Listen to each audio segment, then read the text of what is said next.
Baik, sebelumnya Assalamualaikum warahmatullahi wabarakatuh. Waalaikumsalam warahmatullahi wabarakatuh. Selamat pagi anak-anak. Pagi, Bu. Gimana kabarnya hari ini? Baik. Udah pada sarapan belum ini? Belum. Yang belum kenapa kesiangan ya tadi? Iya. Yes. Puasa. Oke, baik, sebelum kita memulai pembelajaran mungkin bisa dipimpin berdoa dulu. Bersiap gerak, berdoa sebelum belajar. Berdoa selesai. Oke, terima kasih Mas Sultan. Sekarang Ibu presensi dulu ya. Mas Putri Najwa, Sultan Sifana, Hadir. Ajeng Kristiana, hadir. Farah Fatihah, Isnaini Indah, Salwa, Zalfa, Hadir. Oke, hadir semua ya. Hari ini kita akan belajar tentang mengevaluasi pesan dari minimal teks monolog lawakan tunggal. Nah, sekarang Ibu mau tanya dulu nih. Kalian pernah nggak nonton stand up comedy? Nah, siapa yang mau cerita? Saya dulu. Nah, Mas Sultan, kenapa sih Mas Sultan itu bisa tertawa saat menonton stand up comedy? Karena materi yang dibawakan oleh komikannya itu ada unsur humornya. Oke, nah menurut Mas Sultan unsur humor itu hanya sekedar lawakan atau juga ada pesannya Mas Sultan? Tidak hanya sekadar lawakan, karena di dalam humor itu terkadang ada pesan-pesan yang disampaikan. Oke, nah ketika Mas Sultan nonton stand up itu Mas Sultan pernah nggak sih kayak merasa tersindir atau kayak oh benar juga ya yang dibilang sama komikannya gitu? Ya, kalau tersindir mungkin belum ya, tapi kalau Ya. merasa oh kayaknya iya ingat apa yang disampaikan oleh komika itu. Utamanya ketika komika itu stand up komedinya materinya nyindir-nyindir pemerintah. Ya. Nah, itu kadang merasa oh iya ada benernya juga. Oke, apalagi Mas Sultan kan suka yang berbau politik gitu ya, Ya, jadi sangat suka menonton. Nah, jadi dari pengalaman Mas Sultan tadi kita bisa mengaitkan ke tujuan pembelajaran hari ini, yaitu kalian bisa mengidentifikasi isi teks monolog lawakan tunggal. Selain itu, kalian bisa menemukan pesan yang terkandung dalam teks monolog lawakan tunggal dan bisa mengevaluasi pesan. Jadi nanti kalian selain bisa mengidentifikasi isinya, kalian bisa menangkap oh pesan apa sih yang disampaikan dalam teks monolog lawakan tunggal seperti itu. Nah, sekarang kita akan mempelajari dulu materi tentang lawakan tunggal. Nah, lawakan tunggal itu adalah penyajian yang dilakukan oleh seseorang di atas panggung. Seperti tadi kata Mas Sultan ada stand up comedy. Itu kan orangnya berdiri di atas panggung kemudian menyampaikan lawakan-lawakan gitu ya. Nah, seorang komika itu berusaha mengungkap ketidaksetujuan terhadap sesuatu tapi dibalut dengan unsur humor supaya nggak langsung menyinggung si orang yang dimaksud gitu. Nah, kritikan itu bisa disampaikan dengan lawakan tunggal atau teks anekdot. Jadi ini lawakan tunggal, terus selanjutnya kita akan beralih ke teks anekdot. Nah, teks anekdot itu berarti teks yang berbentuk narasi dengan rangkaian peristiwa yang lucu, menarik, dan juga mengandung maksud kritikan. Nah, teks anekdot ini umumnya bersumber dari peristiwa nyata. Jadi seperti yang kata Mas Sultan tadi bahwa teks lawakan tunggal ataupun mungkin anekdot itu pastinya berhubungan dengan kehidupan sehari-hari. Makanya tidak jarang ada orang-orang yang merasa itu relate atau mungkin tersindir dengan apa yang disampaikan gitu. Nah, selanjutnya ada ciri teks anekdot dan monolog lawakan tunggal. Jadi keduanya mungkin sekilas sama, tapi sebenarnya ada perbedaan-perbedaannya. Yang pertama ada anekdot. Anekdot ini mengandung unsur humor, mengandung kritik atau sindiran, kemudian biasanya menyindir masalah sosial, bersifat singkat, ceritanya tidak panjang, dekat dengan kehidupan sehari-hari. Nah, intinya adalah kalau anekdot itu biasanya dilakukan oleh lebih dari satu orang berbentuk dialog. Kemudian juga ceritanya tidak terlalu panjang, dekat dengan kehidupan sehari-hari dan biasanya menyindir masalah sosial gitu. Kemudian kalau yang monolog lawakan tunggal atau stand up itu disampaikan oleh satu orang. Makanya kalau kalian lihat di TV-TV di gitu ya, pasti yang menyampaikan satu orang. Kemudian mengandung unsur humor serta kritikan, mengandung opini pribadi. Nah, opini pribadi itu maksudnya si komika itu juga memiliki pendapat dari apa yang dia sampaikan gitu. Kemudian bahasanya juga santai ya. Dan yang terakhir itu juga ada bagian paling lucu yang membuat orang-orang itu pasti tertawa kalau melihat stand up gitu. Nah, selanjutnya ada unsur-unsur teks anekdot. Yang pertama itu adalah tema. Jadi tema dari teks anekdot itu apa? Apakah korupsi atau mungkin tentang menyindir suatu kebijakan? Nah, itu harus ditentukan dulu temanya. Kemudian yang kedua ada masalah yang dihadapi. Apa sih sebenarnya masalah yang ingin dibahas di dalam teks anekdot itu? Nah, terus yang ketiga ada unsur humor. Karena anekdot otomatis ada unsur humor yang ingin disampaikan. Dan yang terakhir juga ada pesannya. Ini juga yang gak kalah penting. Jadi bukan hanya sekedar hal-hal lucu, tapi juga ada pesan yang bisa diambil oleh pendengar atau pembaca gitu. Nah, ini adalah contoh anekdot tapi yang berbentuk video ya anak-anak. Kalian bisa lihat. Bakso, bakso, bakso, bakso, bakso. Kang, baksonya Kang. Alhamdulillah, siap Pak. Kang, baksonya 1 porsi ya. Siap Pak. Sudah lama jualan bakso Kang. Ini Pak, hampir 15 tahun. Wah, lama juga ya. Istri dan anaknya Alhamdulillah Pak, semua sudah kerja. kerja di mana Kang? Si kakak kerja di DPR, sedangkan bungsu dan istri saya kerja di kantor pemerintahan. Wah, sukses semua ya. Alhamdulillah Pak. Kok Akang masih jualan bakso? Kan anak dan istrinya sudah semua kerja. Ya, gak apa-apa toh Pak, yang penting kan halal. Iya sih, tapi maksudku Akang kok bikin jualan bakso panas-panas gini? Kan anak dan istrinya sudah sukses. Kerja di tempatnya mantereng lagi. Ya sama aja loh Pak, mereka juga panas-panasan. Loh, kok panas-panasan? Iya Pak, mereka di sana kan juga jualan bakso. Oke. Nah, tadi kalian sudah menyimak contoh contoh anekdot berbentuk video. Nah, sekarang Ibu mau tanya, dari video tadi yang sudah kalian lihat, apa yang menjadi unsur lucu dan apa juga pesan yang diambil? Ada yang mau jawab nggak? Saya Bu, Ya, Mbak Ajeng. menurut saya unsur lucunya itu ada waktu bapaknya bilang kalau anaknya juga pedagang bakso. Terus pesan yang disampaikan menurut saya bahwa ternyata masih banyak dari keluarga yang memiliki nasib yang sama karena faktor-faktor keterbatasan mereka. Oke, bentuk tepuk tangan dulu untuk Mbak Ajeng.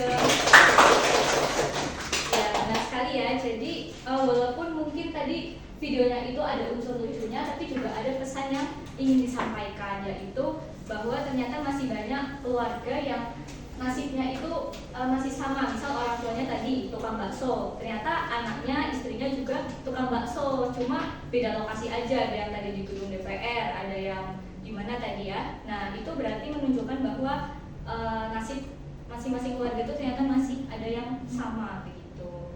Nah, kemudian kita ice breaking dulu. Mungkin anak-anak merasa jenuh ya sepertinya. Nah, jadi ice breakingnya ini adalah kalian membaca ini secara cepat gitu.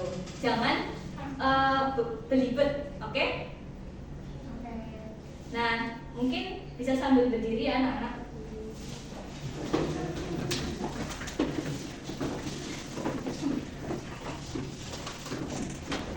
Oke, kita baca bareng-bareng ya secara cepat anak-anak. 1, 2, 3.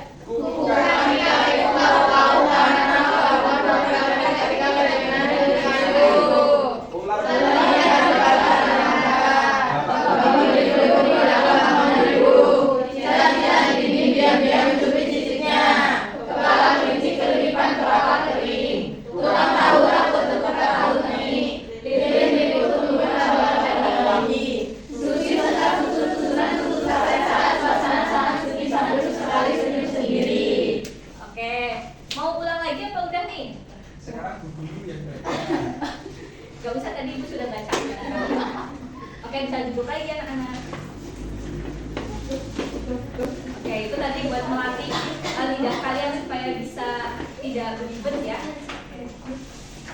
Nah, sekarang sebelum Ibu masuk ke latihan, ada nggak anak-anak yang ingin bertanya dari pembahasan tadi? Mau tanya Bu, Iya. jadi anekdot itu bisa berbentuk teks dan juga bisa berbentuk video ya? Iya, betul sekali Mbak Farah. Jadi anekdot itu bisa berbentuk teks. Teks itu berarti dituliskan dialognya, misal antara siapa dengan siapa, terus dituliskan juga judulnya begitu ya, seperti yang kalian baca pada umumnya. Nah, kalau video itu seperti yang tadi. Kenapa ada bentuk video juga? Supaya bisa lebih terlihat, oh situasinya seperti ini, terus bisa lebih mengembangkan unsur lucu dari anekdot itu. Seperti itu Mbak Farah. Oke. Nah, sekarang Ibu ingin meminta kalian untuk latihan. Nah, jadi di sini Ibu ada LKPD. Nah, kalian bisa membuat kelompok. Mungkin depan belakang ya, anak. Ya, Ibu.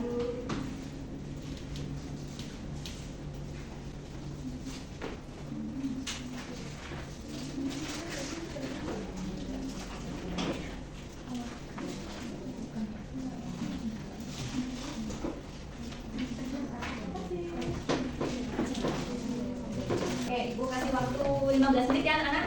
Siap Bu. Bacaan.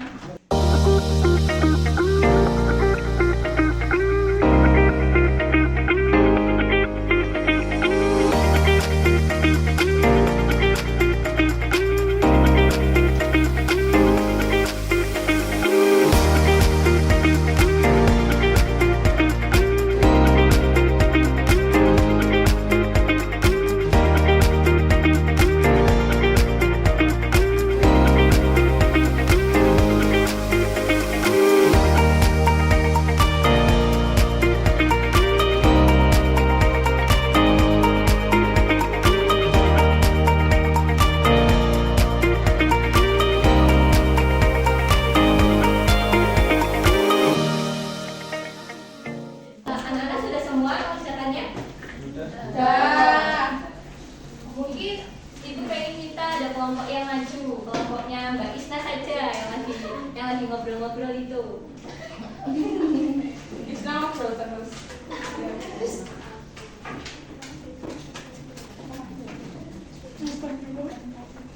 Nggak bisa keluar Bu, nggak bisa keluar Bu.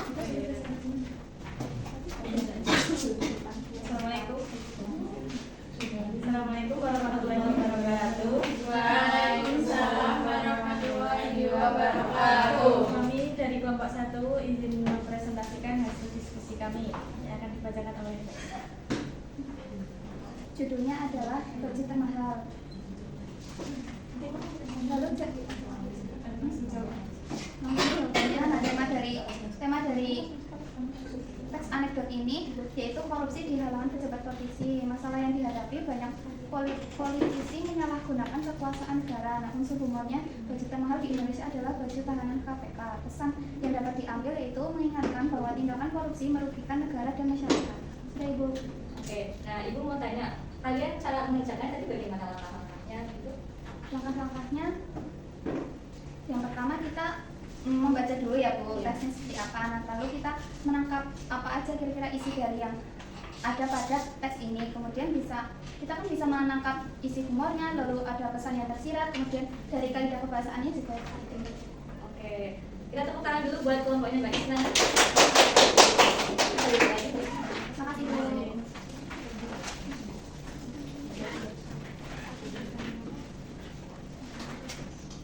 Oke, jadi dari tadi pemaparan Mbak Isna mungkin ada yang bisa menyimpulkan nggak apa sih yang kalian dapat dari latihan tadi? Ya. Teks monolog lawangan tunggal itu tidak hanya berfungsi sebagai hiburan, tapi juga mengandung pesan atau kritik sosial yang disampaikan secara tersirat. Melalui kegiatan seminar, peserta didik dapat mengidentifikasi ide, menentukan lisan, serta mengevaluasi makna yang terbentuk dalam teks tersebut secara kritis. Dengan demikian, peserta didik diharapkan mampu memahami bahwa humor dapat menjadi media yang efektif dalam menyampaikan pesan kepada masyarakat. Nah, dari pembelajaran ini, Ibu ingin tanya bagaimana pemahaman kalian terkait teks anekdot dan juga lawakan tunggal. Apakah semakin paham dan mendapat gambaran? Semakin paham. Paham, Bu. Sekarang kalian jadi tahu bedanya nggak antara lawakan tunggal sama anekdot? Tahu. Oke, kalau tadi lawakan tunggal itu yang berapa orang? Satu. Terus kalau anekdot yang lebih dari Satu. Oke. Nah, sekarang Ibu ingin kalian membuat teks anekdot masing-masing ya. Nah, itu nanti kalian kumpulkan ke Ibu. Nanti akan Ibu lihat seberapa paham sih kalian tentang teks anekdot gitu. Bisa dipahami? Bisa. Oke. Bisa dikerjakan dulu ya anak-anak. Kalian membuat teks anekdot sebisa kalian aja. Baik, Bu.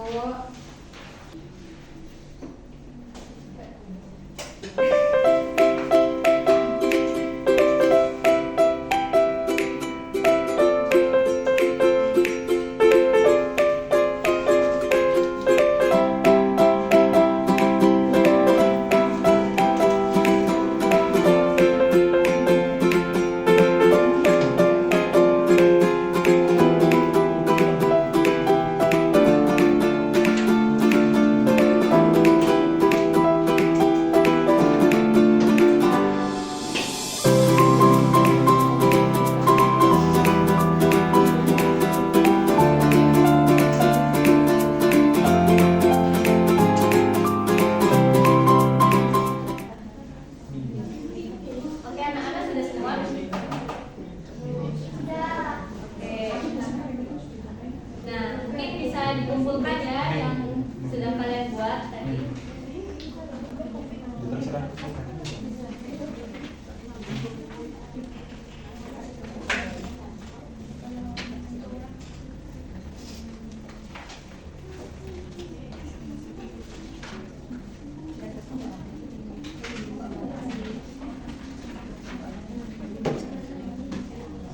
Oke, tadi anak-anak sudah mengumpulkan teks anekdotnya ya. Oke, jadi Ibu akan mengulang kembali yang tadi Mbak Nila sampaikan terkait dengan materi ini ya. Jadi tadi teks monolog lawakan tunggal dan juga anekdot itu berfungsi untuk menyampaikan humor dan juga kritik. Nah, dengan kita menyimak teks anekdot ataupun lawakan tunggal itu kita bisa mengidentifikasi isi, menemukan pesan dan juga mengevaluasi pesan yang didapatkan dari anekdot ataupun lawakan tunggal. Begitu ya anak-anak? Ya, Nah, mungkin karena pembelajarannya sudah selesai, Ibu ingin meminta Mas Sultan untuk memimpin doa. Berdoa sudah belajar mulai. Berdoa selesai. Oke, terima kasih Mas Sultan. Sama guru. Dan juga Ibu ingin mengapresiasi anak-anak yang sudah mengikuti pembelajaran hari ini. Kalian keren sekali ya, dari tadi sudah ada yang bertanya, ada yang bisa menceritakan juga pengalaman terkait materi ini. Kita tepuk tangan dulu ya. Oke, karena pembelajaran sudah selesai, Ibu cukupkan. Jangan lupa anak-anak belajar ya di rumah. Oke. Sekian dari Ibu, kurang lebihnya mohon maaf. Wassalamualaikum warahmatullahi wabarakatuh. Waalaikumsalam warahmatullahi wabarakatuh. Terima kasih, Bu.